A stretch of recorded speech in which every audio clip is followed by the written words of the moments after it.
Our loving God in heaven, you've brought us safely through another week. We are grateful for all that is done on our behalf. We have life and strength and health and your loving kindness and your truth. As we prepare to enter into your Sabbath, may our thoughts and emotions be channeled in your direction.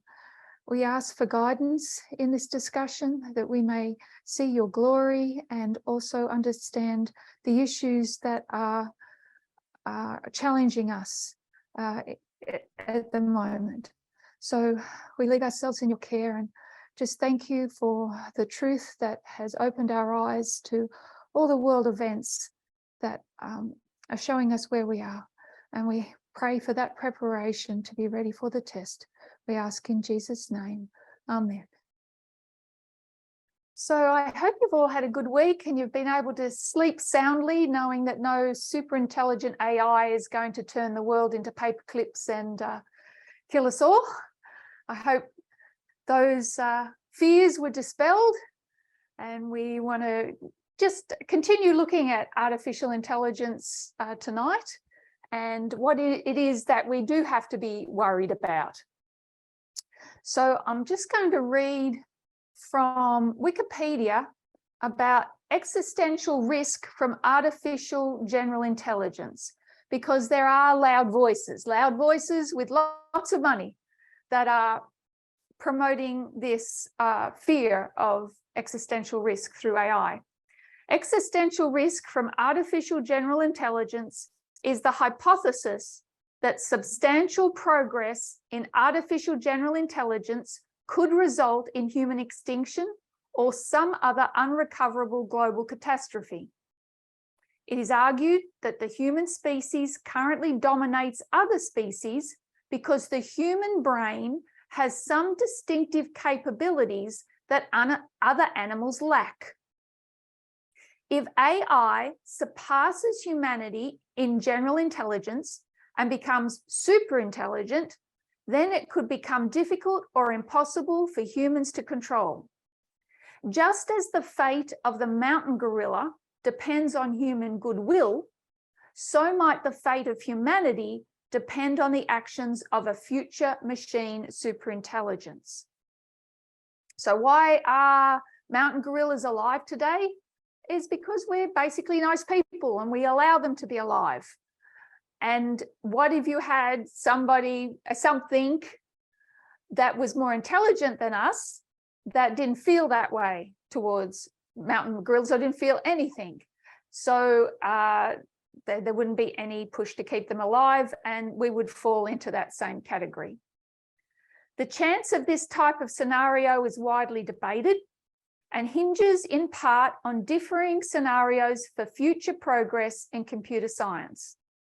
Once the exclusive domain of science fiction, concerns about superintelligence started to become mainstream in the 2010s and were popularized by public figures such as Stephen Hawking, Bill Gates, and Elon Musk. So they popularized that fear in 2014. Elon Musk said, "We have unleashed the demon." And both he and Hawking said that we are under threat within the next few decades, if not earlier. So a lot of money and energy is going into developing artificial intelligence because we feel that we need it for the future, but also curbing the artificial intelligence, and that is called the alignment problem. So there's a fear that superintelligence won't be aligned with our values. So the question is, whose values do you align the AI with? So does that remind anybody of anything to do with our message? Do we have an alignment problem? Just like scientists and engineers have an alignment problem, that's their term, the alignment problem, with AI. What's our alignment problem and what was given to solve it? Any thoughts? Did we have an alignment problem?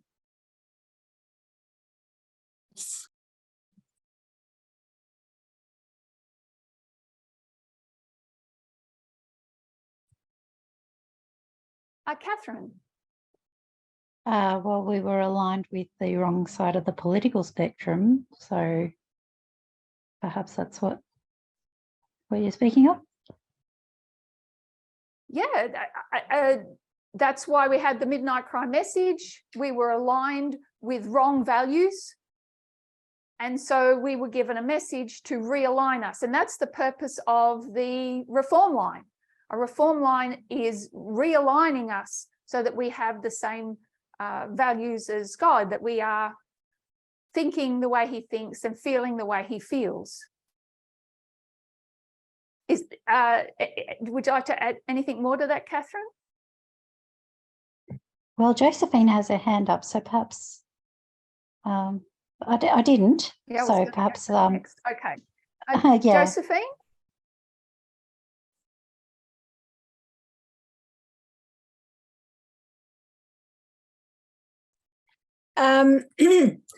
You said, what's the solution? And I'm thinking, maybe I'm thinking wrongly, but I thought the methodology that we're given to, like, parable methodology to help us, guide us in the right direction. Yeah, so the messages that we have. Yeah, so God has sent messages to realign us.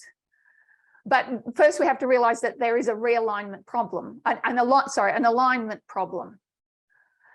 And the same is what is happening in the world. There is what the scientists and engineers and promoters of AI are concerned, that these AIs are not aligned with our human values. But what if that alignment is somebody like a DeSantis? I mean, who are you going to align that value with? So this is the great debate amongst scientists at the moment. Do we even bother? Don't we just trust humanity to make the right choices? So they are trying to solve this alignment problem.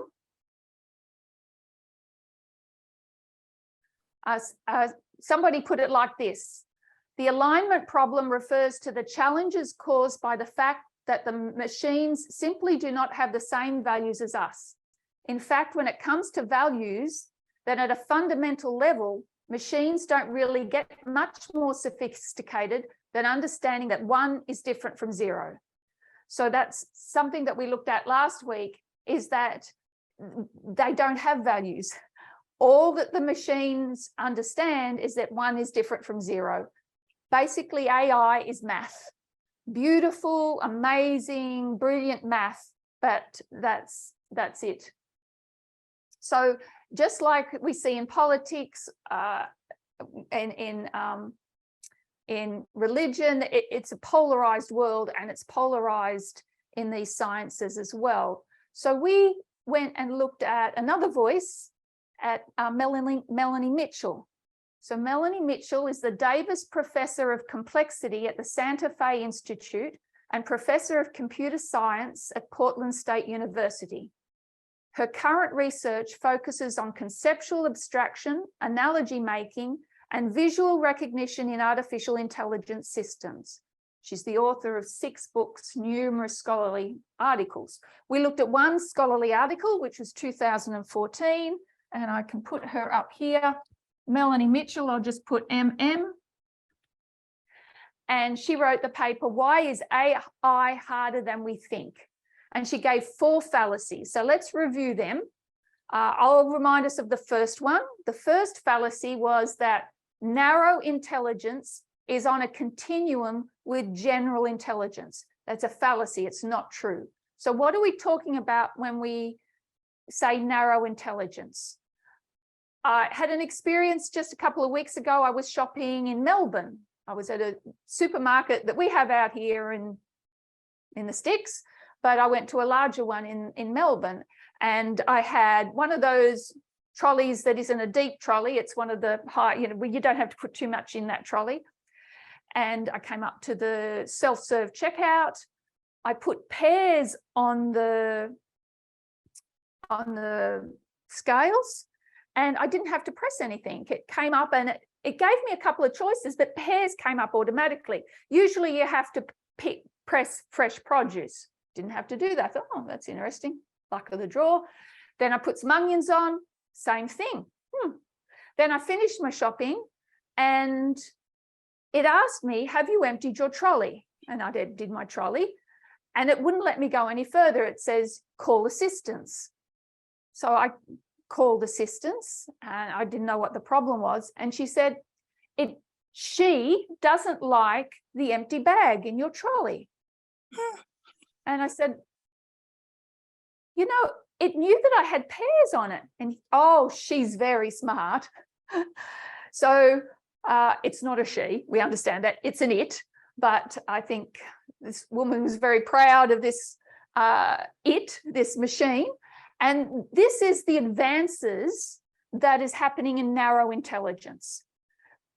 I had an empty supermarket bag in my trolley. It knew it was in my trolley. It knew I'd put a pear.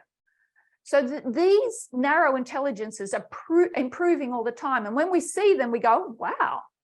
But that doesn't mean that there's any improvement in general AI.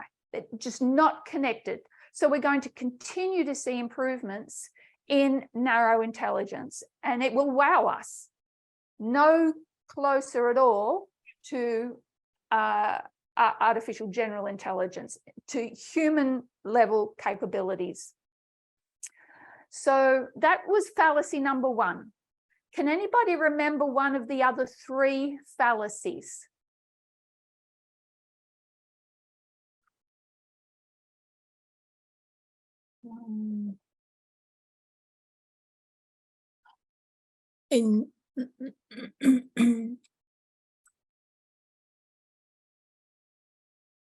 No?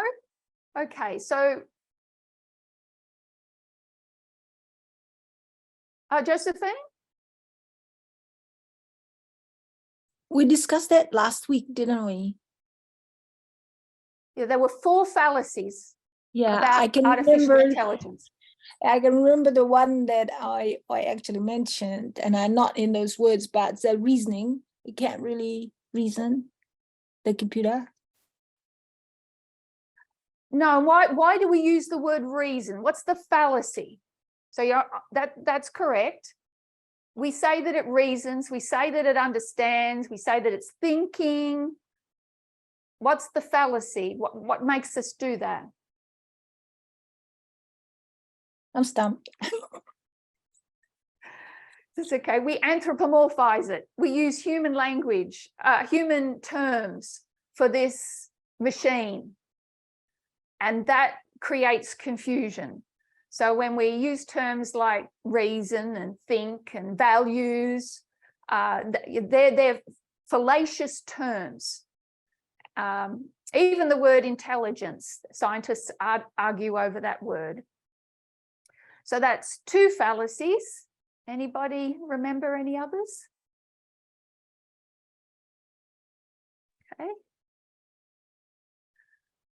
The other fallacy is easy things. Oh, Catherine, sorry, I'll giving you. Oh, no, that's okay. It was a bit last minute. Is it got to do with the brain and your intelligence is not completely 100% in your brain? Yes, keep going. Well, I think also that article that you shared also was speaking on this point, but there's a lot more to our experience than just what goes on in your brain, because there's a feedback cycle that happens between your body, your heart rate, your breathing, the impulses that you get from touch, and all of that combines together to give you an experience which you just couldn't replicate with a computer, at least not in the foreseeable future. Exactly. It's far too complicated and advanced for them to even start going anywhere near the level that we are capable of. Thank you. Yes. So the idea of a computer sitting on a desk and a brain sitting in a vat, you can't take the brain away from the body. Just as you explained, it's a holistic intelligence is a holistic experience. So there are more and more scientists recognizing the importance of embodiment and how that will affect artificial general intelligence. Thank you. And the fourth one was that the easy things are easy and hard things are hard. So, and Melanie went on to explain that what is easy for us is hard for a computer, and what is hard for us is easy for a computer. And we'll talk a little bit about that now. So I want to share.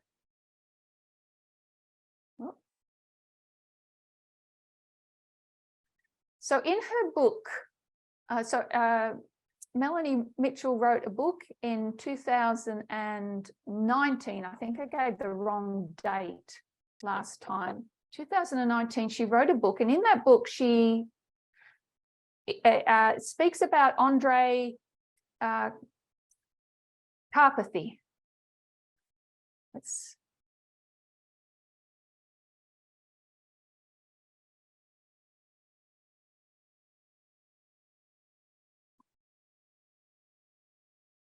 that can't go away. Very good.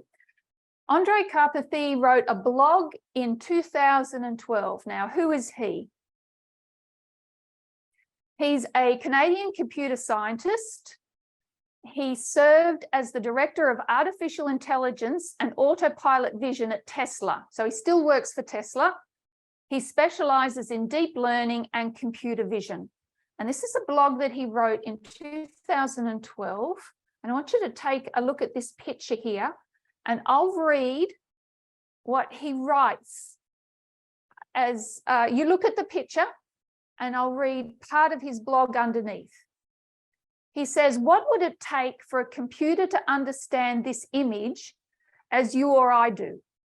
I challenge you to think explicitly of all the pieces of knowledge that have to fall into place for it to make sense. Here is my short attempt. 1, you recognize it is an image of a bunch of people, and you understand they're in a hallway.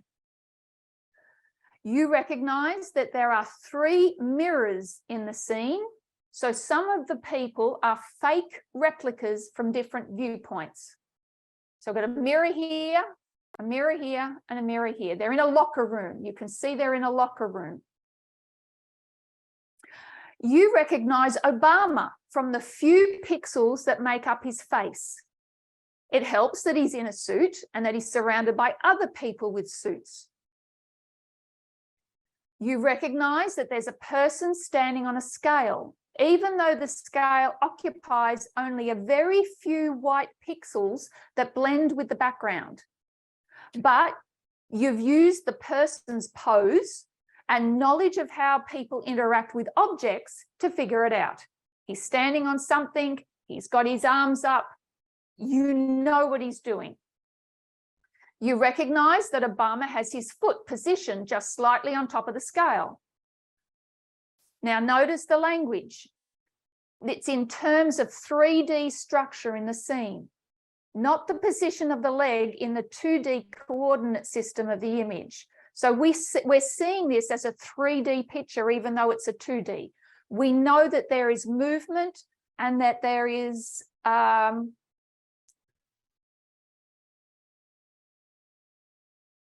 so that there is movement happening in this scene. You know how physics works. Obama is leaning in on the scale, which he's going to apply some force to it.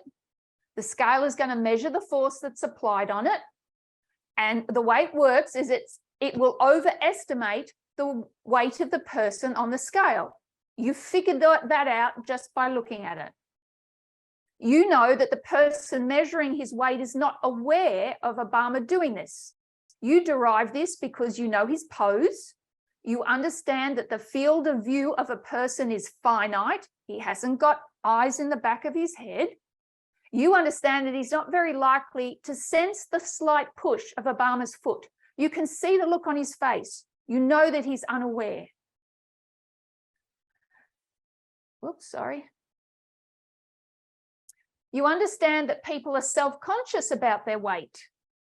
You also understand that he is reading off the scale measurement and that shortly the overestimated weight will confuse him because it will probably be much higher than what he expects. In other words, you reason about the implications of the events that are about to unfold seconds after this photo was taken, and especially about the thoughts and how they will develop inside people's heads. You also reason about what pieces of information are available to the people. You're seeing that there's people in the background, that they think it's funny, that there's humor. You have reasoned about the state of the mind of those people and their view of the state of mind of the person on the scale. Okay, that's a lot to reason.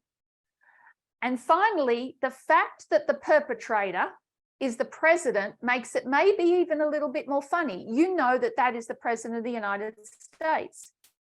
You understand what actions are more or less likely to be undertaken by different people based on their status and identity. It wouldn't be as funny if it was somebody else. So we look at this image and there is so much to take in. We have an intuitive knowledge of physics. Whether we studied it at school, liked it at school, did well at school, doesn't matter. You know about the weight going on that scale. You have an intuitive knowledge of biology. You know that the pictures in those frames are not real people. You know that there are legs behind legs, etc. You have an intuitive knowledge of weight. And you also have an intuitive knowledge of psychology, how important weight is to people, what he would be expecting to find on that scale, and people's reactions to it.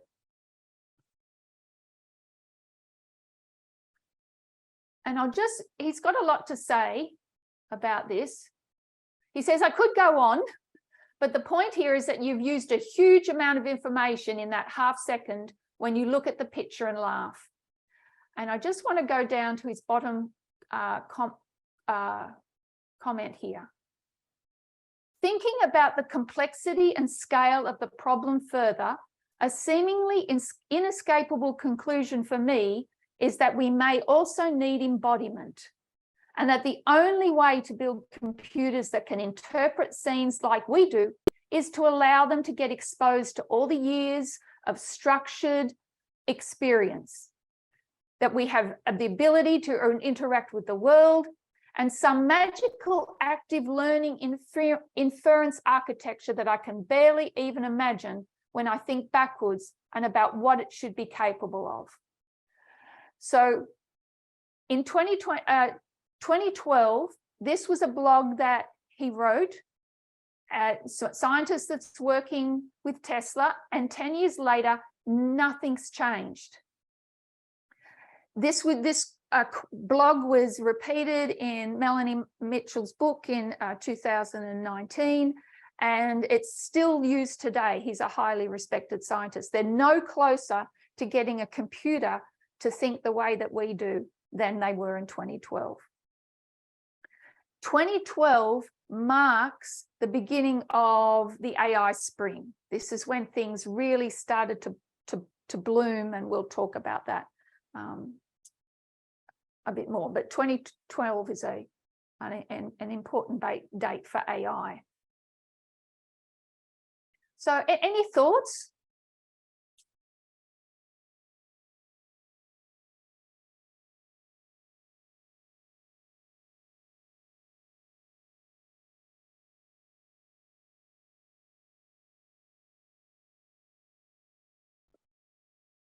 Rachel?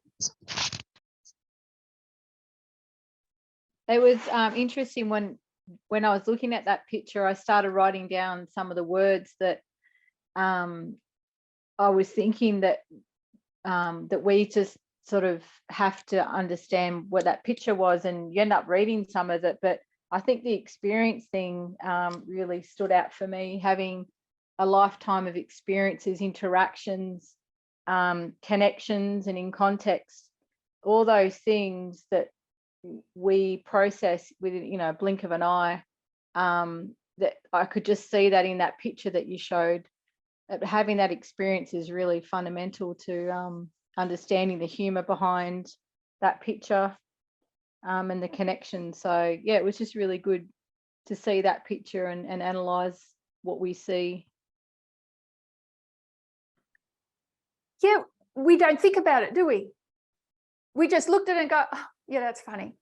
But Yeah. all the things that we took in to recognize it as being funny was so much in a second. How do you put that into a machine? That experience you So can't, I don't think you can. No. Experience of humor and weight and physics and biology, psychology, you just can't do that. Thank you, Rachel. Okay, so we're going to go back to Melanie Mitchell.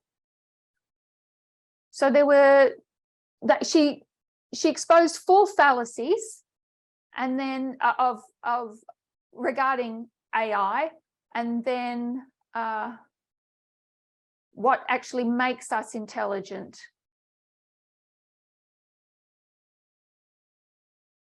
So I want to go to another article, and this is from Quantum magazine, and we'll just read a couple of paragraphs from this because it's very telling. This was written,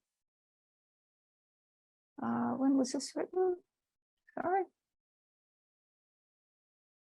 Sorry, I'll tell you in a minute when I scroll. Oh, I've lost the date. Oh, 2021. So the computer scientists training AI to think with analogies. Melanie Mitchell has worked on digital minds for decades. She says they'll never truly be like ours until they can make analogies. So we'll just read a couple of paragraphs here. The Pulitzer Prize winning book, Gödel, Escher, Bach, inspired legions of computer scientists in 1979, but few were as inspired as Melanie Mitchell.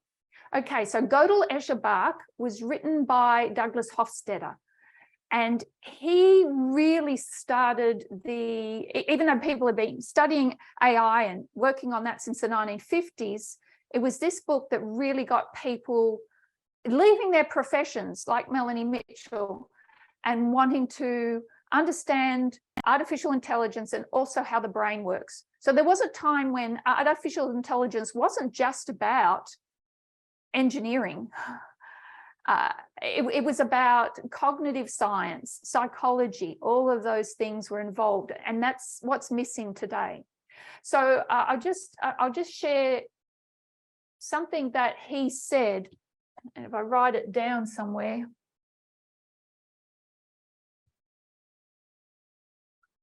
Douglas Hofstadter has this quote.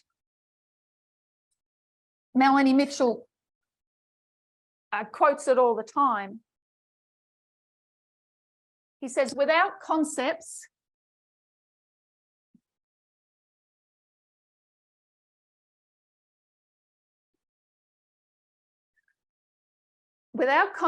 there can be no thought.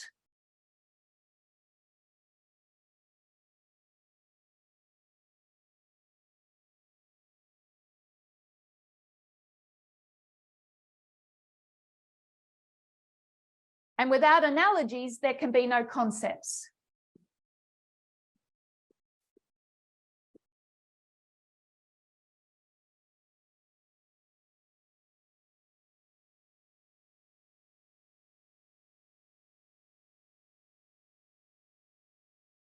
So what is a concept?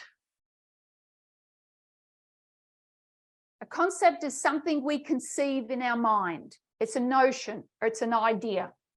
And in this book, which Melanie quotes all the time, this is where he says, without concepts, there can be no thought.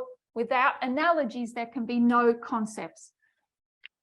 That analogies are the core of our intelligence. So we'll go back to the article.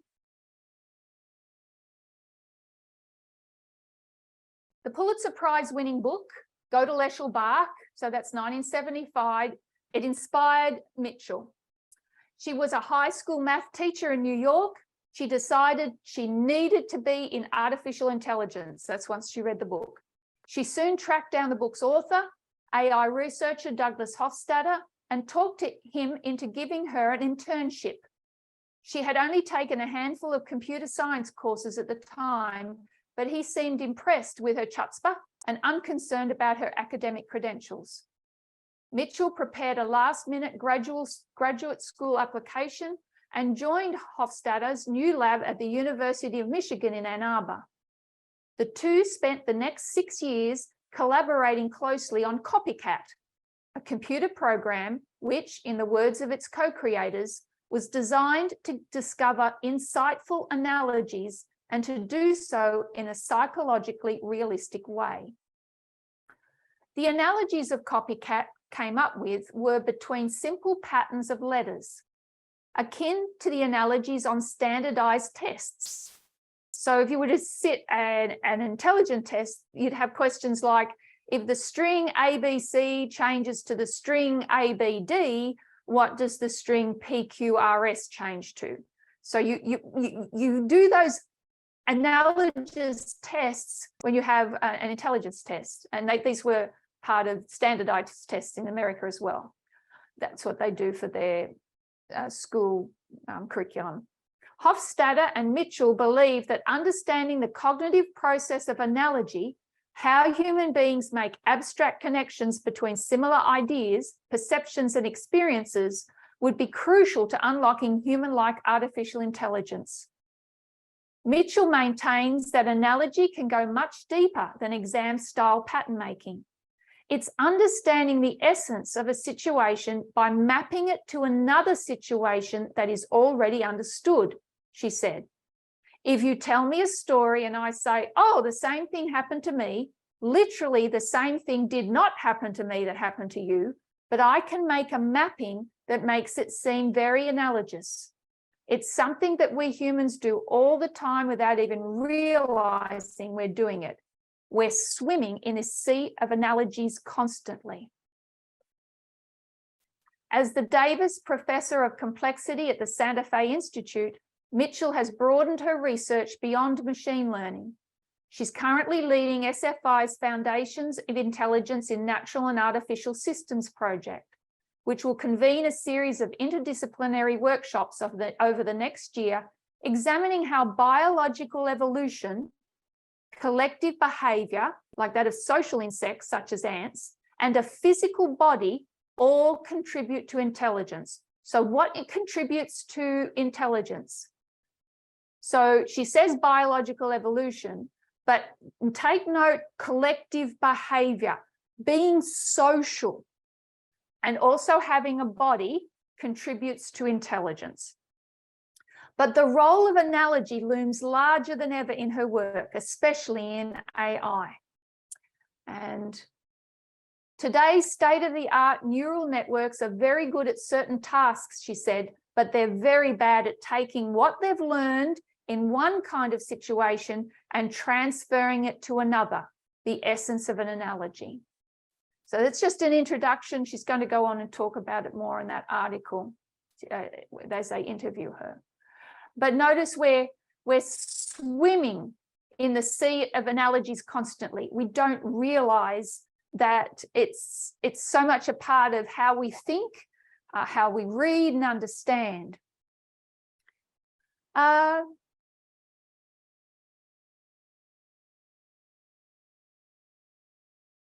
Rachel, did you have your hand up again?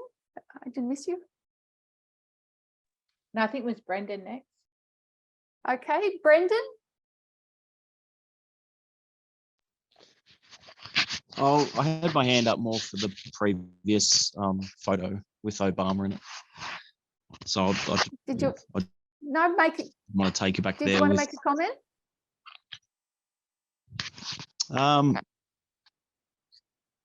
I've got to go back there. I can't remember what my comment was from back there. You want me to bring the photo up? Will that help?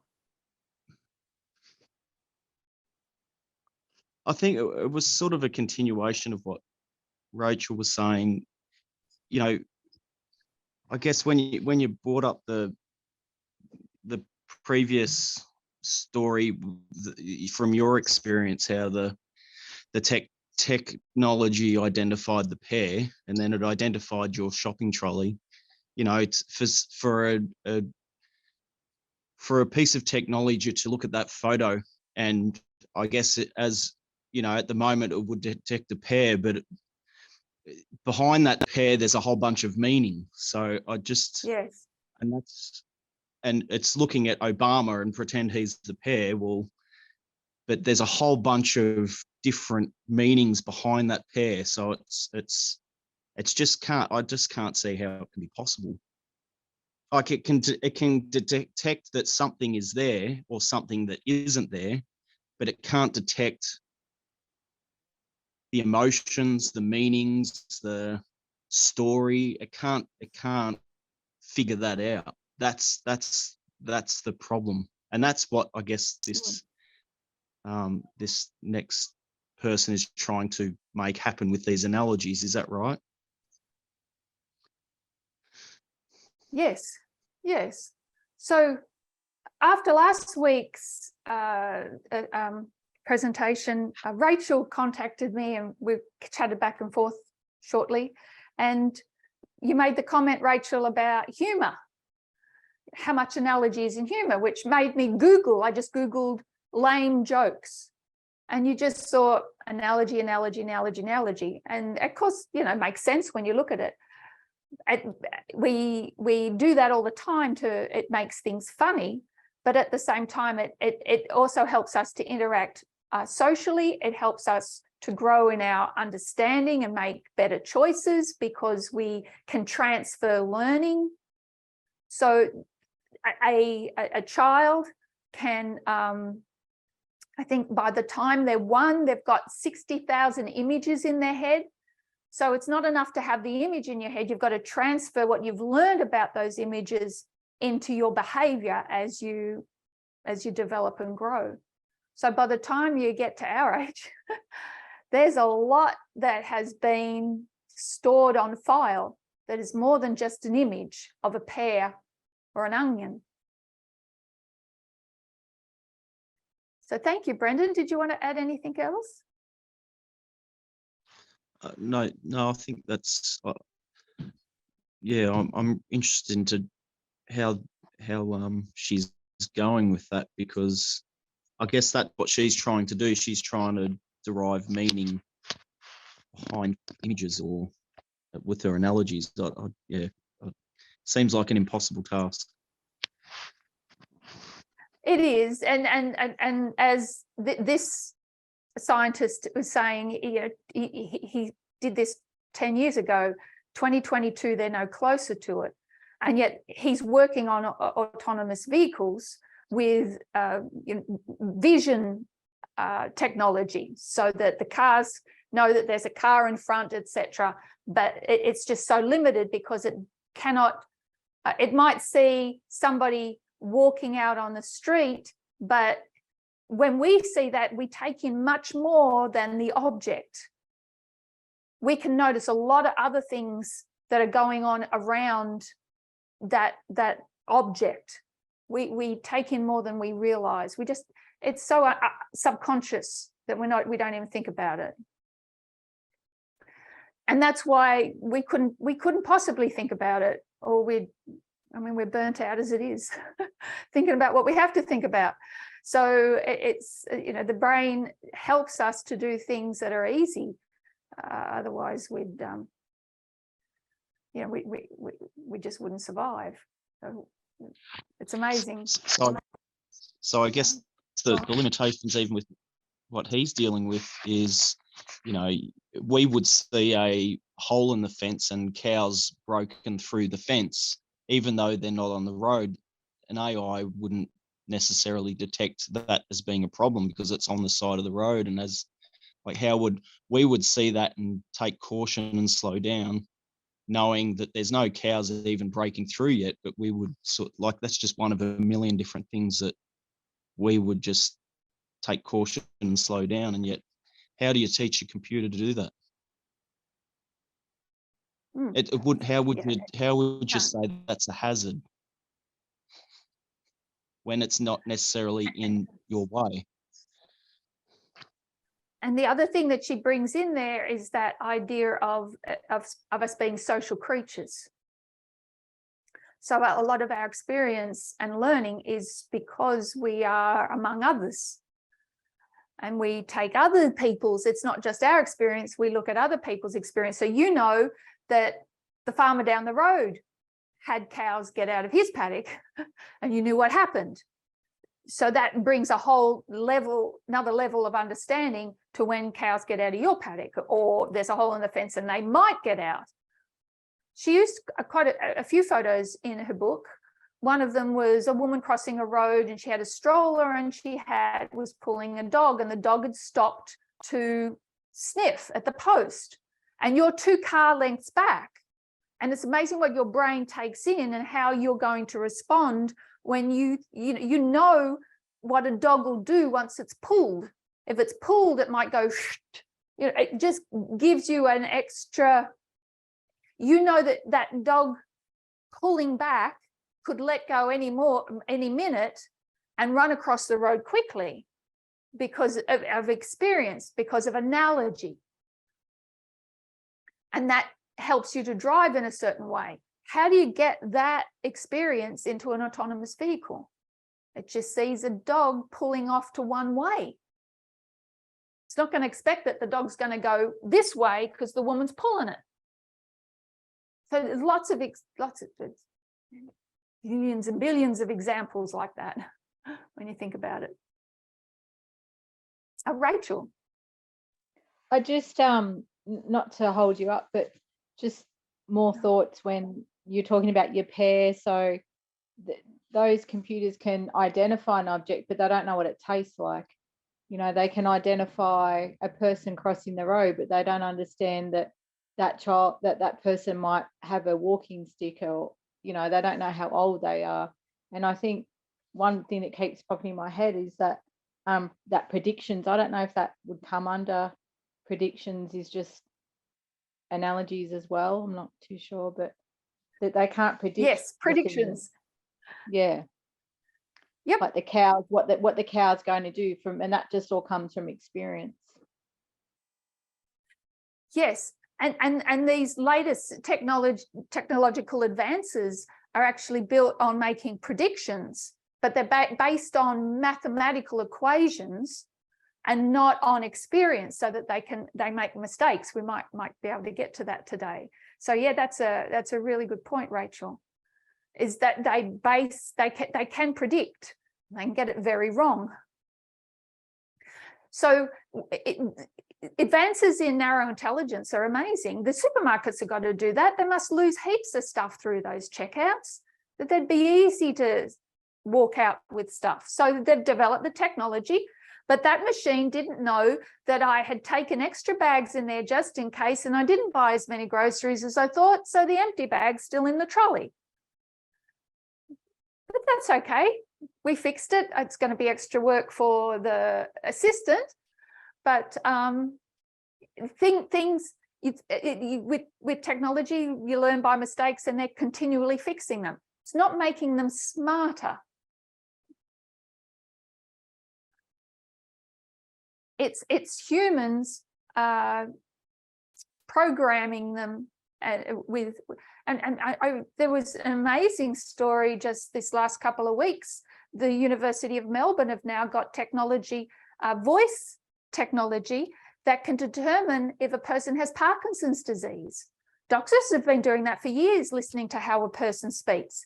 And now they've got AI that can do that, not only recognize what stage that Parkinson's at, like diagnose it, but also work out how much medication that person would need according to the diagnosis. So we're not bagging AI. It's been an amazing a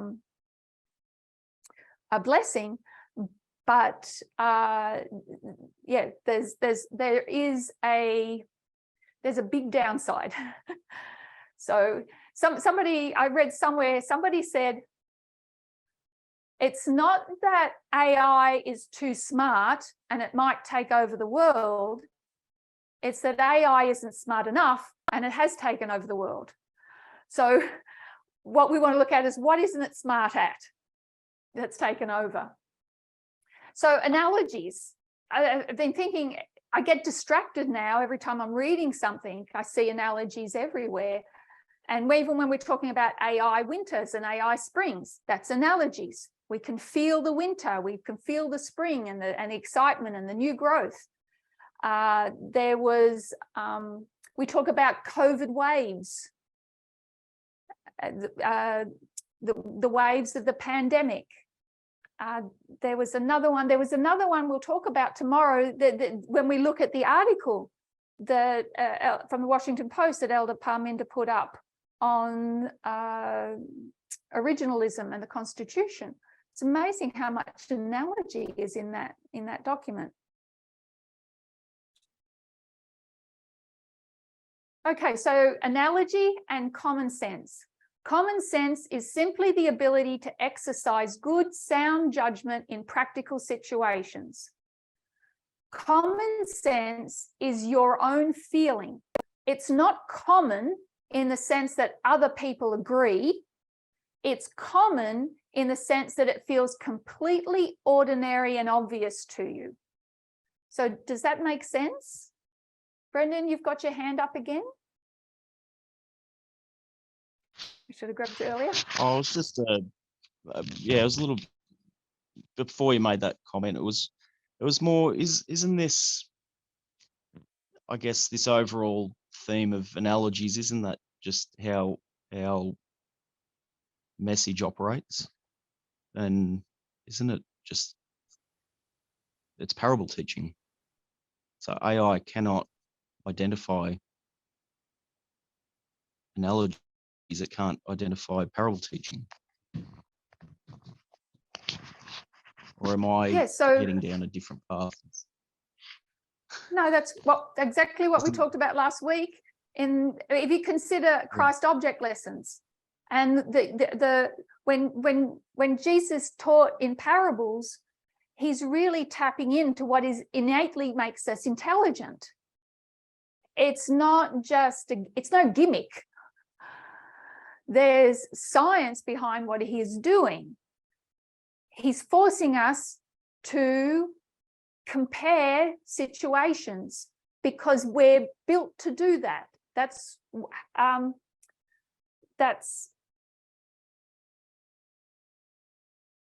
you know, part of our cognizant makeup. So we talked last week about Nicodemus, and when Jesus said, unless a man be born again, he shall not see the kingdom of heaven. He was forcing Nicodemus to make an analogy. And you're either going to react one of two ways. You're going to reject it or you're going to see it. You'll see it with your mind's eye and you'll make an application. You'll see the similarities.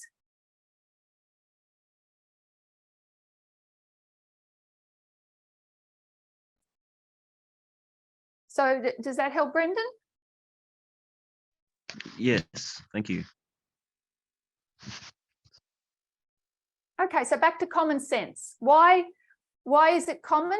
I just read the quote. What makes it common?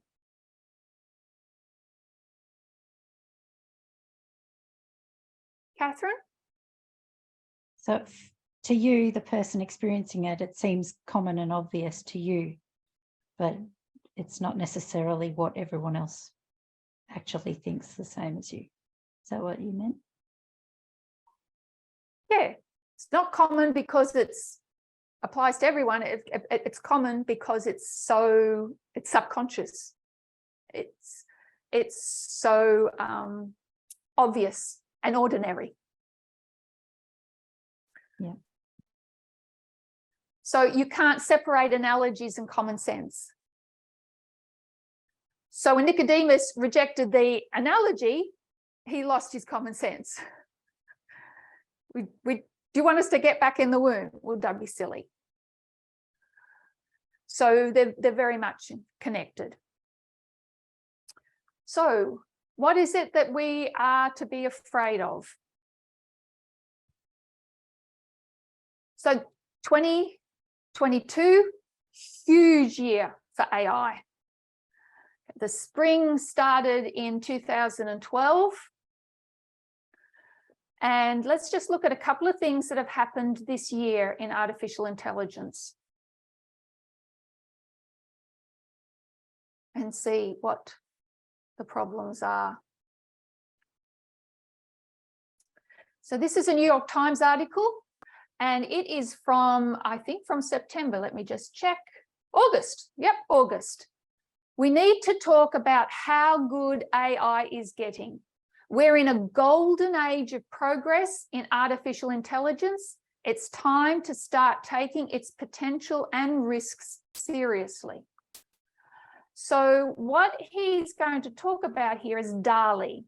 Is everybody familiar with DALL-E?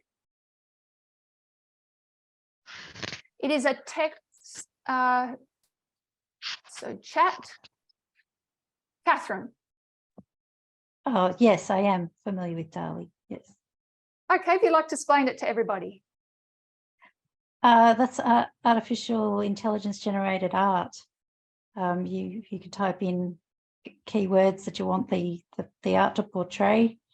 You type that in, you might type the style of art that you'd like, and then the computer brain will generate a picture for you based on that, which is award-winning art in some cases. It's been getting a lot of attention in the media, but the way it does that is based on big data. The computers have been memorizing pictures, millions of images, and it's not really understanding what it's doing, but it uses mathematics and formulas to replicate what it's seen elsewhere with keywords and stuff like that. So yeah, it's quite interesting, kind of fun. Yeah. Yes. So, okay, just picking up on your language, it memorizes. But yeah, I think you qualified that. What happens?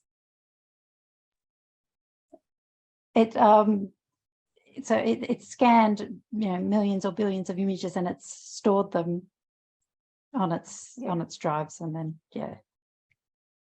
So human beings have uploaded millions and billions of images and all these pixels. So here, we're in August. So in August, so let me back up. This technology was introduced by OpenAI. Remember, OpenAI was bought by Google in 2014, and this technology was introduced in April, but it was invitation only. So you had to get on a waiting list to play around with this technology. This reporter from the New York Times got to use the technology for a weekend in August, and he had fun. So he's typed into DALL-E 2 the words infinite joy, and out popped this little alien looking very happy and satisfied. This is what the computer drew out of its vast resources to create an image called infinite joy. For the past few days, I've been playing around with DALL-E 2, an app developed by the San Francisco company OpenAI that turns text descriptions into hyper-realistic images. So, and he'll explain that he got to use it for the weekend. He'll explain how it works. He'll put up a couple of his images. I like this one here. He said a sailboat knitted out of blue yarn, etc. And he's going to go on to explain how it works. But we want to jump another month, and we're going to go to September. And a lot happens between August and September. And here is an article by the Washington Post. AI can now create any image in seconds, bringing wonder and danger. So these are some images that this journalist created. And it'll go through. None of these photos were taken by a camera. All of these images were created by the artificial intelligence text-to-image generator DALL-E, named for Salvador Dali, he was an artist, and Pixar's WALL-E. DALL-E creates images based on prompts such as a hobbit house designed by Zaha Hadid. So Zaha Hadid is an Iraqi British architect. And if you're familiar with her work, it's very Zaha Hadid, but it's also very Hobbit. So that's quite clever, very Lord of the Rings. A woman in a red coat in New York Square looking up, etc. Red and yellow peppers. So very lifelike images, just given with a few text prompts.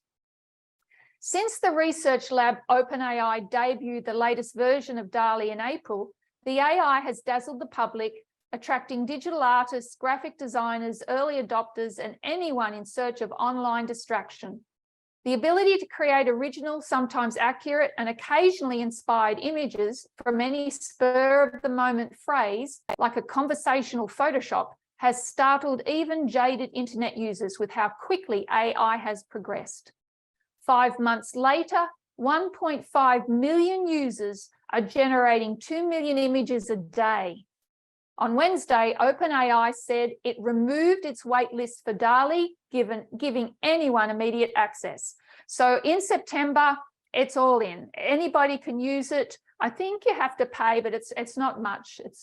There is a small fee. It has triggered an explosion of text-to-image generators. And as Catherine said, it actually won a competition. Now, the thing is, the technology is spreading rapidly. So there isn't just DALL-E anymore. If you Google it, these text-to-image generators, you'll find articles where it says top 10 text-to-image generators. There's so many being put out by companies now. The problem is, and he'll go on to explain, once the line between truth and fake is eroded, everything will become fake. We will not be able to believe anything. So that's one of the quotes he'll put in this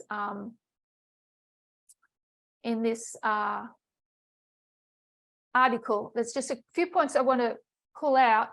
OpenAI has tried to balance its drive to be first and hype its AI developments without accelerating those dangers. To prevent DALL-E from being used to create disinformation, for example, OpenAI prohibits images of celebrities or politicians.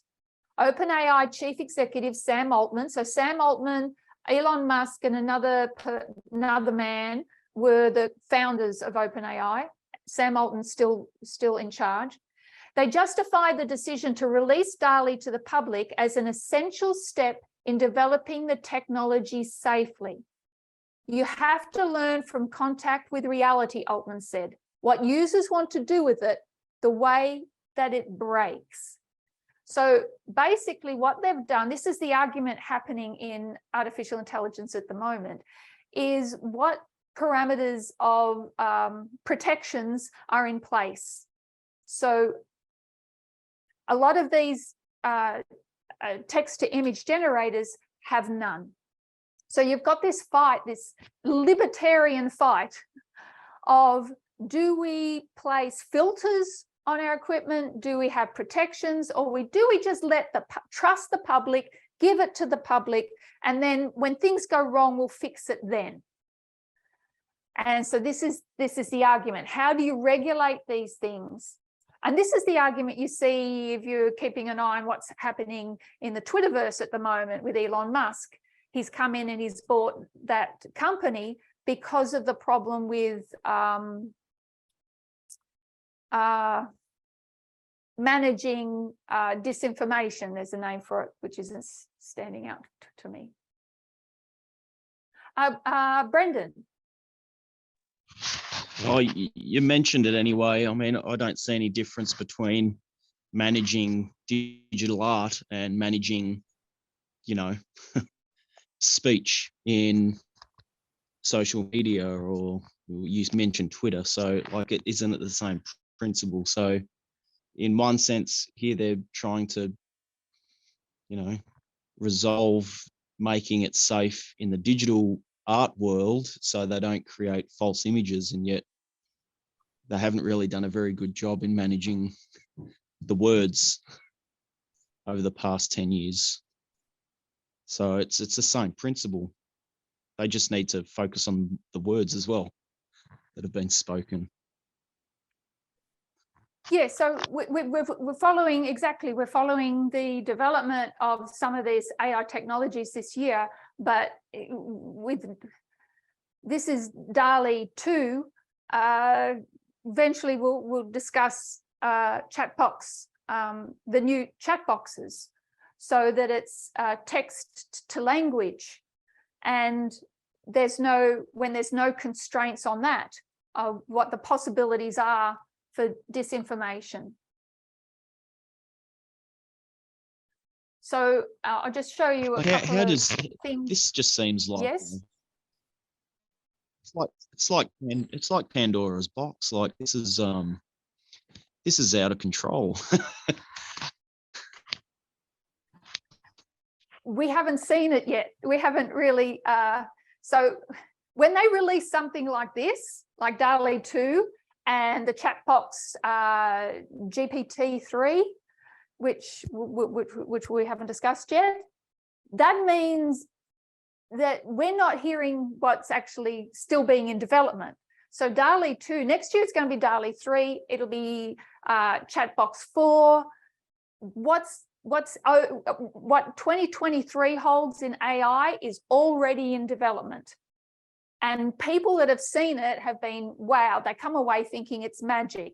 So what we're seeing is almost prototypes, and we get wowed by the prototypes.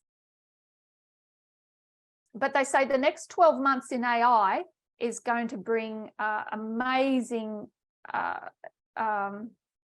improvements on what already has been put out for public consumption. So here we've got, you type lawyer. So these are the things they've had to fix. You type lawyer into DALL-E 2 and guess what you get? What have we got?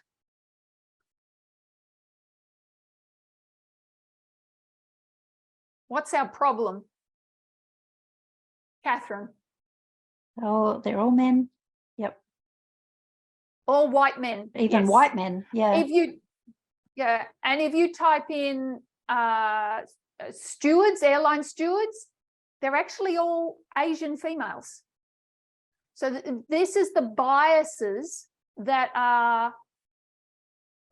are in these systems. And why are they there? Because of all the information that has been collected and uploaded. It's what is already in society. It doesn't have its own biases. All the biases, the sexism that is in society gets uploaded into these machines. So you've got those sort of problems. Let me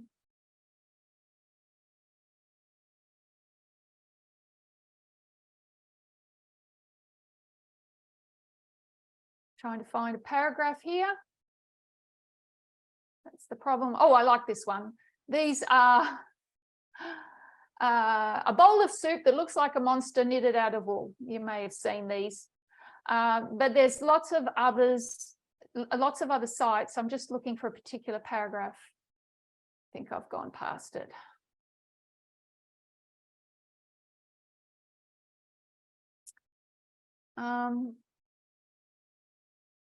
That's annoying when it happens.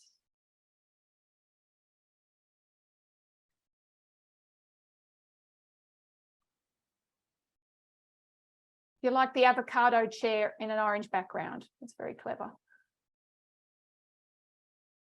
No, I must find this paragraph. Here we go. Got it. Each evolution of image technology has introduced potential harms alongside increased efficiency. Photoshop enabled precision editing and enhancement of photos, but also served to distort body images, especially among girls, studies showed.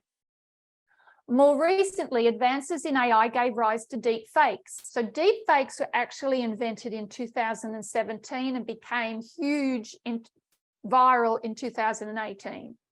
That was, I think it was like November 2017 was the first deep fake, and then 2018 it just took over. It's a broad term that covers any AI synthesized media, from doctored videos where one person's head has been placed on another person's body to surprisingly lifelike photographs of people who don't exist. When deepfakes first emerged, experts warned that they could be deployed to undermine politics, but in the 5 years since, the technology has been primarily used to victimize women by creating deepfake pornography without their consent, said Daniel Citron, a law professor at the University of Virginia and author of the upcoming book, The Fight for Privacy. Both deepfake and text-to-image generators are powered by a method of training AI called deep learning, which relies on artificial neural networks that mimic the neurons of the human brain. However, these newer image generators, which allow the user to create images they can describe in English or edit uploaded images, build on big strides in AI's ability to process the ways humans naturally speak and communicate, including work pioneered by OpenAI. So what's that saying? It's saying that it's all of these images are how we naturally communicate, how people, how we interact with each other, how these images are tagged and uploaded is taking all these natural biases that are in society and putting them into these machines. So they were really worried at first, like the article said, how this would affect politics, but 95% of deep fakes are actually pornography. Now, there's a difference between deep fake and this DALL-E. So deep fakes have been around, as I said, since 2017. It's photoshopping, taking a head, putting it on another body, etc. And you can kind of tell. But with this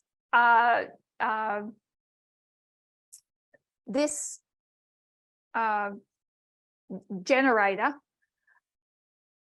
image generator, it's in the beginning they did not want. They did not allow people's faces to be used, especially for celebrities. But now it's open slather. So you can use anybody, can be any name, and the computer will pull that name out of its memory, of its data bank, and will create an image of that person with whatever instructions you give that machine. So with deep fakes in 2018, what we saw was all this pornography that was surrounding Scarlett Johansson and all the male machismo was Nicolas Cage. So you had two celebrities that were used a lot in deep fakes. One pornography, one was all, you know, action man. This has taken that to another level. Because the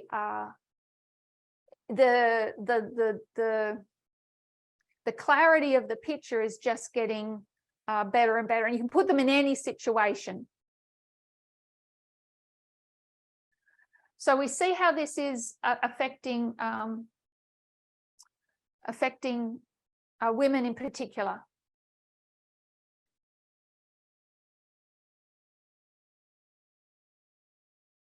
So all sorts of restrictions have been lifted, and then there's this argument.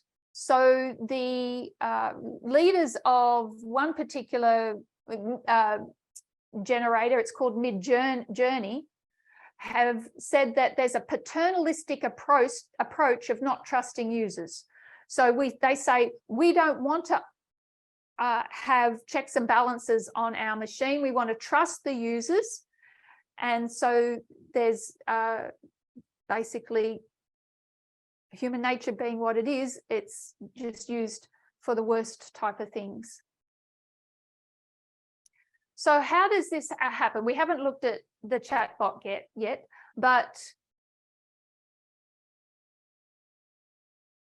if AI is going to be running huge parts of our lives, and it's everywhere, how do, what are the implications if most of the developers, the CEOs, the programmers, etc., how are we affected if the majority of the people involved in AI are actually men? The startup founders, they're all men. So what happens? How does that affect this technology? So I just want to bring up how does this technology go bad, I guess, is the question we'll finish with.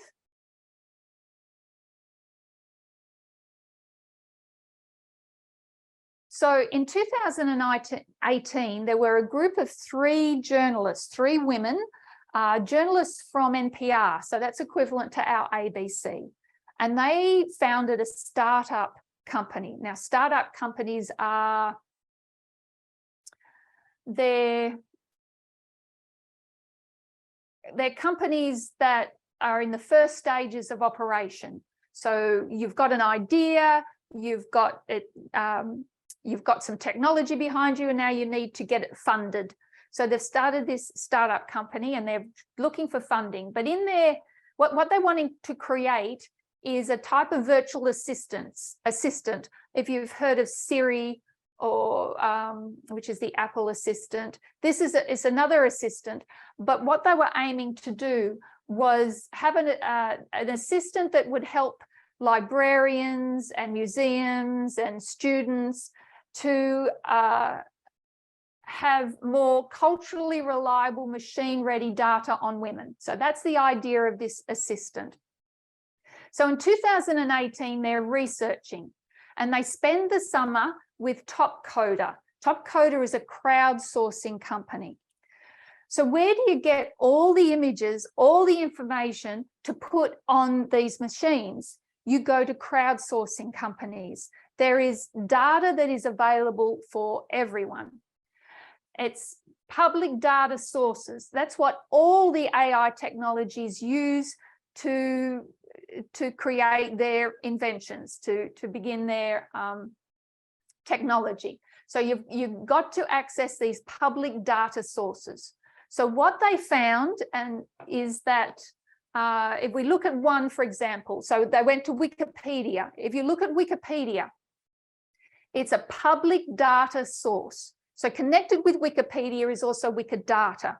So they went into that source, and what they found was that the majority of male terms in Wikipedia, the thing we use very, very often, all the male terms are associated with science, and female terms are associated with the arts. So there was a clear distinction in Wikipedia on a gender bias in Wikidata in particular. There's another public data set called Pantheon.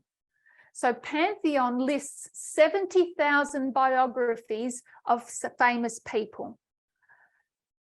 So you want a biography on something, you might Google, you might go to Wikipedia, you might go to Pantheon. It's not one of the most well-known ones, but for people that research, they're aware of Pantheon. So 70,000 biographies. So they filtered for females in public figure occupations going back to 3,500 BC. And what they found, the visualization in Pantheon, so the images and the descriptions of the women in Pantheon illustrated that the major occupation for females in the past 5,000 years is modeling and pornographic acting. And I'm not making this up. This is the data that they've pulled out of these public resources. There is another public resource that has since been taken down, and that was created by MIT. So the Massachusetts Institute of Technology, the #1 technology university in the world. They began their own public database, and they called it 80 million tiny images. So that's the name, 80 million tiny images, because they were uploading 80 million tiny images. However, what they found was that, you see, everything gets tagged. You upload an image, it's got to have a description. So when they went into all the descriptions of these women, they were either called whores or the C word. They were all sorts of names, platinum blondes. It was such a big problem, they couldn't fix it. They just scrapped the whole thing, because to go back and untag those things or retag them was impossible. Understand, it's not the researchers. Where the whole exercise went wrong was that they didn't have the ability to scan everything, to sift all the material. So it all got uploaded without oversight. They couldn't filter or screen it enough. So people with good intentions, they're just uploading all this information, all this data that is on computers and books and encyclopedias for thousands of years, however long you've got information to be uploaded, is so embedded with sexism that you cannot filter it into these data resources. All this data is what is being uploaded into these new AIs. So it's not like it's being programmed purposely. It's just, we know that sexism is the longest, deepest, worst, most fundamental form of discrimination. So that's the information that is out there. And if you transfer that information into the machines, it's you can't rid it of it unless you go back through all that data and retag, and it's just impossible. So MIT, they just gave up and scrapped it.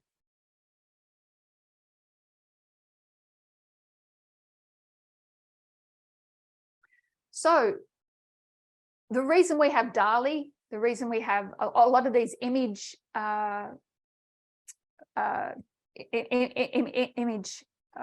AI is because of the work of one particular woman. She's a brilliant scientist, Fei Lin. And in 2014, they introduced, it's called, I always say the name wrong. I want to say intranet, but it's not intranet.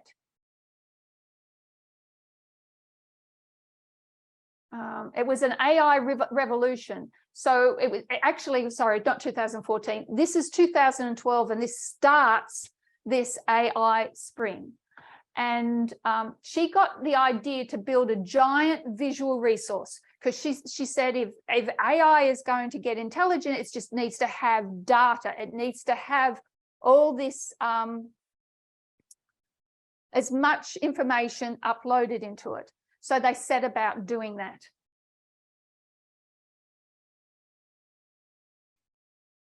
I'm just trying to find the name of that. It's escaping me. Oh no.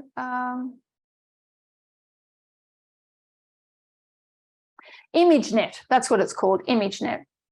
So in order to get, they wanted every object in the world uploaded to the computer. So you can imagine what a task that is. They spent hours, days, months, years, a couple of years doing it when they realized they just couldn't do it all. So they outsourced it. There's this outsourcing company called Amazon Turk, and a lot of companies use it. Basically, you can be living in the world anywhere across the world, and you get paid a pittance, but you get paid to do these very menial jobs like upload data. So they got 50,000 people across the world to upload all these objects onto the ImageNet.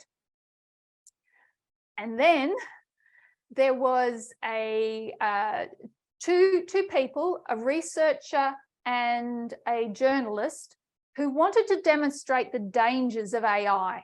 And they invented this game, and it's called ImageNet Roulette. And it took off across the internet. And what you did is you uploaded a selfie into ImageNet, and you got ImageNet to categorize you. And the categories that came back were full of sexism. So what they found were women. It wasn't just problematic, it was offensive, very offensive. And it was racist as well, but women were labeled everything from cheerleader, platinum blonde, to sluts, slovenly women, trollops, and slatterns. I haven't heard the word slattern in years, but these were what was tagged onto these images. So now what they've had to do is, it's called debiasing. They've got to go back through all this material and debias it, which is a huge job. So what's the problem with AI? One of the problems is it's, to make it effective, it's got to have tons of information, whether it's visual, whether it's language. Why AI is getting smarter is the computers are getting faster, and the amount of information going into them is increasing exponentially. Because they believe that we put more information into it, we make the computer smarter, we've got an intelligent machine. The problem is all that data has all those years of embedded sexism in it. So there's two examples that you're probably familiar with. One is Google. They wanted to use artificial intelligence to employ people. So you would send in your resumes and your CVs, and instead of having people go through them all, you can imagine Google's a huge company. They get tens of thousands of applicants a year. Everybody wants to work for Google. Very hard to get your foot in the door. So they developed this artificial intelligence. The problem is the artificial intelligence works on the data, and the data says most of the people that work for Google over all these years have been men. So that when it went into the CVs and the resumes, if they saw anything that indicated there was the person was a woman, it got discarded. So that was, let's see, I think I've got yes. This was a Reuters article from 2018. Amazon scrapped secret AI recruiting tool that showed bias against women. So this made the mainstream media as well. The machine learning specialists uncovered a big problem. Their new recruiting engine did not like women. And then it goes on to explain why. And they had to scrap that. I think they've got another one. They've had to debias it. Everything has to be debiased. The other one was in 2014 when Apple, if you've ever seen Apple launch a product, it's a huge event. You know, you might have seen Steve Jobs when he was alive. He'd be on the stage, big screens. So in 2014, it's not Steve Jobs, it's one of his the directors.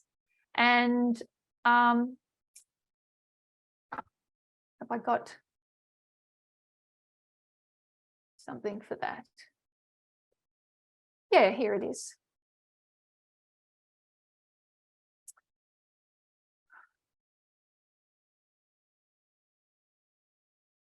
Why it is a tech magazine. Apple's upcoming health app is the start of something huge. Apple is reportedly poised to launch a health tracking app called HealthBook. That's fantastic news for all the app makers who have been struggling to get people to use fitness monitoring apps. Here's why.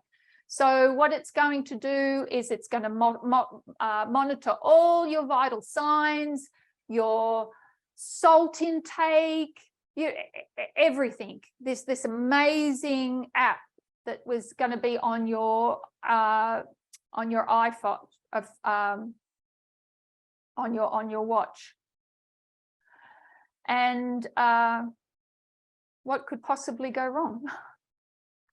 So this was launched 2014, And does anybody remember what did go wrong? It tracked your weight, your medical conditions, your high blood pressure, your diabetes, salt intake. What didn't it do? Does anybody remember? They copped a lot of flack over this. Half the population of the world has a menstrual cycle. Doesn't register at all on their health app. Everything else is there. So they had to pull and they had to tweak, etc. But why wasn't it there?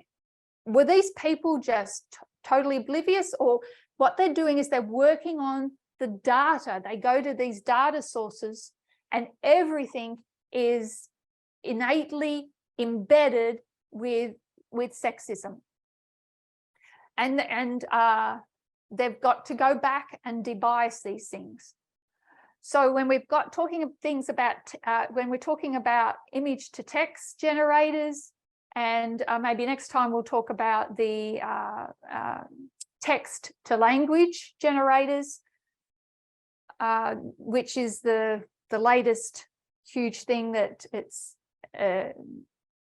that's going to be a huge problem going into 2023 and coming up to the next election, is that or what is the information that has been uploaded to create these programs is faulty from the beginning. It's amazing what they can do, but it's problematic. Brendan.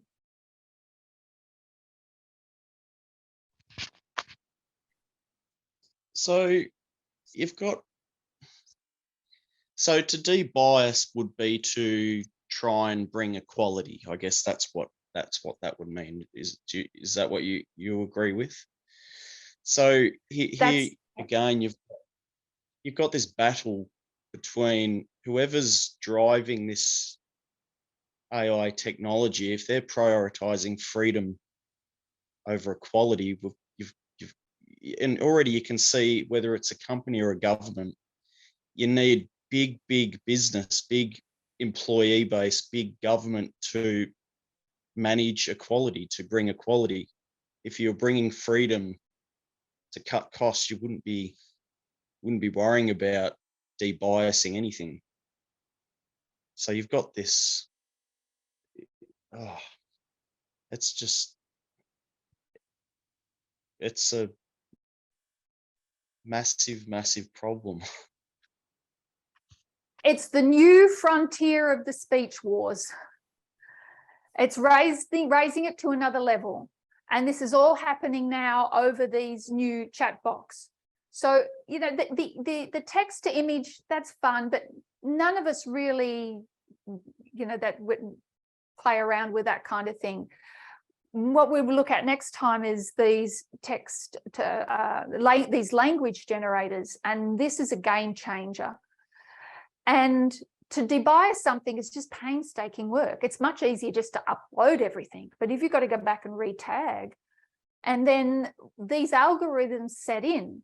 So the machines aren't thinking, the machines don't have values, they're not biased, but those algorithms are set. So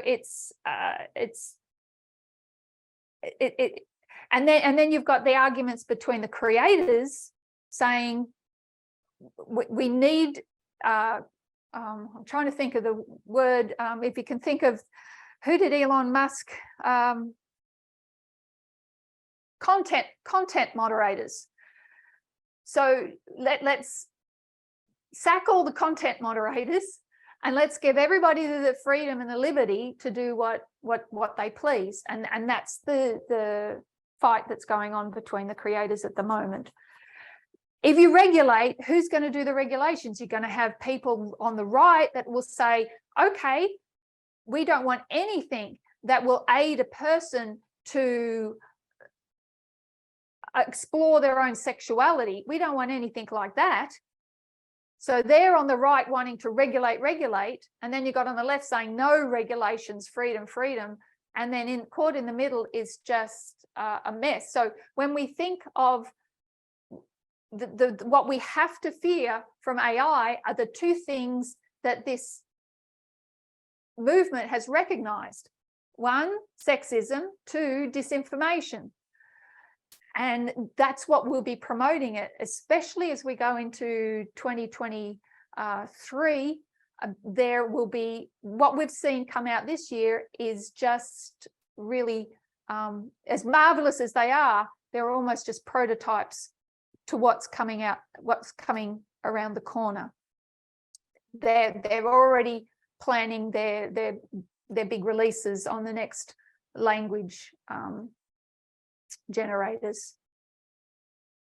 And what makes them better is just more data, more pictures, more images. What's coming out next year will apparently have 500 times more images.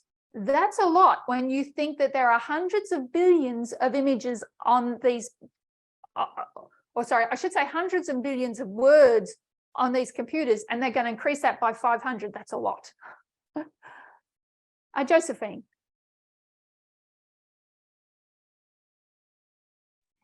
I was just thinking about the enormity, the scale of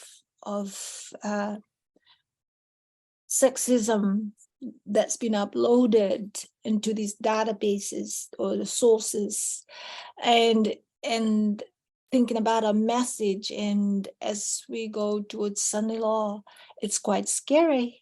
It's just, you know, it's not just spreading word of mouth, person to person, but it's through the internet. It's so fast. Velocity in which it's traveling is huge. So we need to understand parables, because parables are going to protect us. It will be our methodology as we prove if something is true or error, true or false. Our parable methodology is going to become more and more important, but also understand that fight's going on in the world too. We're not the only ones looking at analogies and recognizing what's intelligent or not. So we're watching the fight in the world, and it is mirroring the fight within Adventism as well. But so the aim of this is to dispel what is not to be feared about artificial intelligence, to embrace what is not to be feared, but also to recognize the big problems that it is creating, especially as we're going into Sunday law. The level of disinformation and the brilliance of it, I think will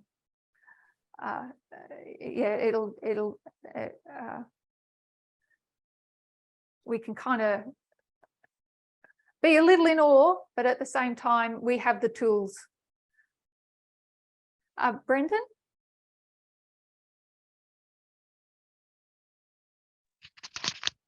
So just with what you've just talked about over the past 20 minutes or so, the scale to debias, the volume that's being uploaded, the data that's being uploaded, it's almost like, how do you catch up now to debias? It's almost now perpetuating bias.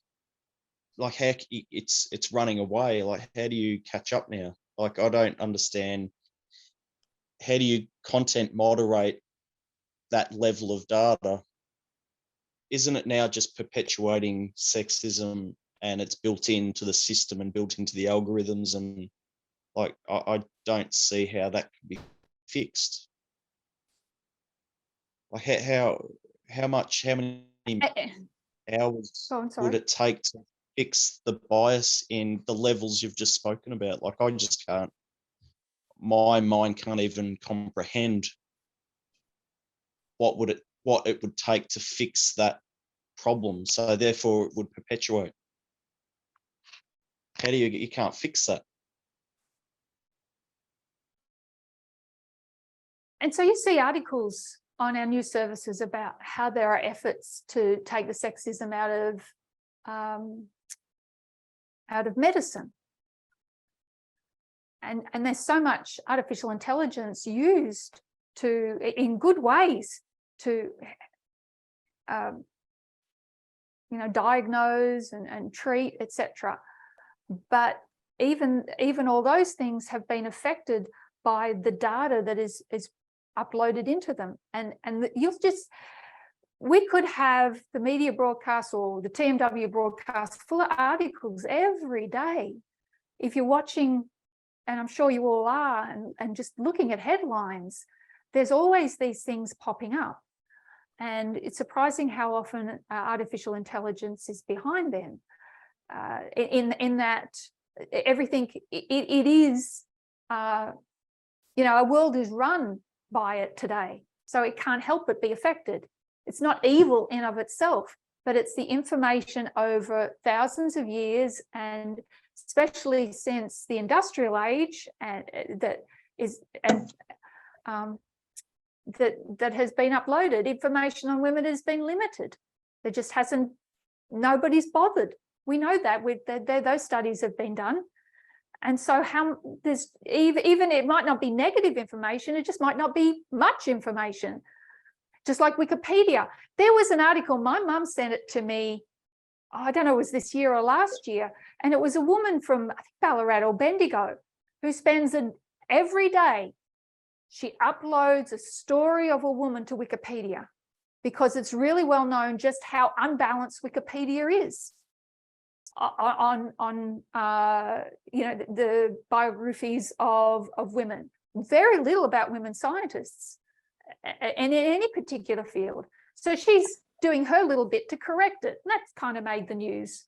So these things shouldn't be a surprise to us, but then we have to sit back and recognize that that's all the data, whether it's Wikidata or Pantheon, or that is being sourced and used for this AI. And especially if you use something like Amazon Turks, 50,000 people from all over the world, their views on politics, on culture, on sex, they're going to affect how they're going to tag these things as they get uploaded. But if you want to create something intelligent, you have to put as much information in as possible. So I hope you feel inspired in the sense that how marvelous our brain is, that we don't have to be Philadelphia lawyers or rocket scientists, but we do need to understand parables. And if we can make analogies, then that is a sign of true intelligence. When we read that, and when we can see those similarities and make applications, that's what we're being tested on. That's what Jesus was trying to do to the disciples, to the to the Jews in his time, and it divides. As God is using parables to try and align his people with himself, it's going to divide. It's the work of the everlasting gospel. We have an alignment problem. God's church has an alignment problem. The world has an alignment problem.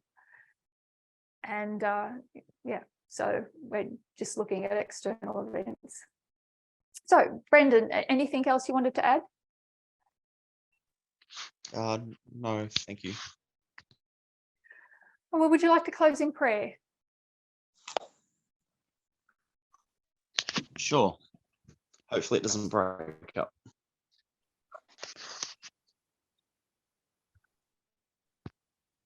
If everyone could bow their heads. Dear God in heaven, we thank you for this Sabbath day. We thank you for the things we've learnt. Help us to get back to, I could say, basics with our methodology, to and just the gratitude that we have that we've learnt these things. Help us to review, to practice, and to understand what we're experiencing, what we're seeing. Be with us all now as we rest, and please be with our leaders, especially at this time. And Lord, we just thank you for all your blessings. We thank you for bringing us back in line with you. Help us with that work individually, and help us to be a good influence to those we come in contact with. And Lord, we thank you in Jesus' name. Amen.